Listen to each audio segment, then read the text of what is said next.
जौहर town में एक बड़ा हादसा।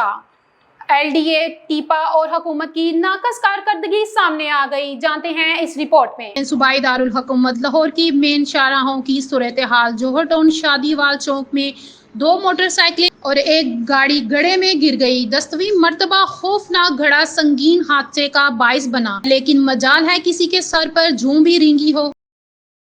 तो टेक लगाओ भाई, ध्यान से। आराम आराम आराम आराम।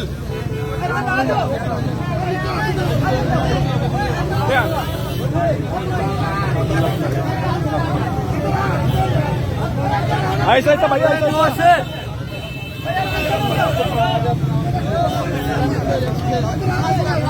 पीछे आ नहीं कोई।